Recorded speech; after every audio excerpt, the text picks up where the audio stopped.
So then who would benefit from reading your book? So the book is hopefully going to be the primary resource that whether a CEO or a chief marketing officer or an executive of a company or an actual marketer or a sole proprietor, a small business owner, it is both here's what you're going to use, platforms like Google and Facebook and LinkedIn and things like landing pages and some baseline ways to track performance. So like these are the things you're going to use, these are the things that are the most important in this order, and these are actually step-by-step directions on at least how to launch, we'll call it the phase one campaigns, the things that you don't always need an agency like ours to run. So it's absolutely the high-level understanding of why we're doing it, and very much the step-by-step, this is how you can,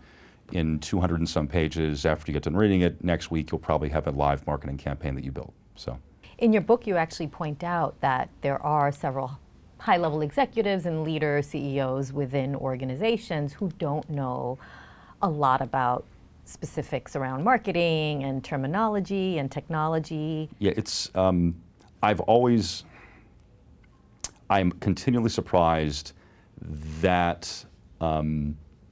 the 21st century, when we've had Google for 20 years, that was something that I would consider, and again, it's easy because I've been doing it professionally forever, so obviously I think it's pervasively known, but it's really surprising that something that's been around for 20 years, like search engine marketing, is very infrequently understood at a decent, applicable level by executives, the men and women that run companies in this country. And I don't care if it's a $100 billion top-line rev company or a startup. It is very surprising that in the areas of things within a company, accounting and legal and marketing and sales and operations, so these are the things that every company uses. In most of those things, executives of companies have enough of an understanding of those different areas to manage a team or to hire a law firm or to have internal accountants or to run a sales team. In the world of marketing, it is surprising that for a few different reasons, there's really not that much understanding of the difference between SEO and SEM. Things that aren't just obvious to a marketing professional, but if you don't know the difference, if you don't understand why you should use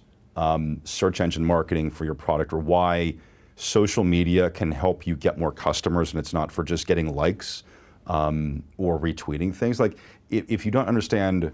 why you should be doing these things, it's going to be really difficult to have a profitable marketing entity within your company.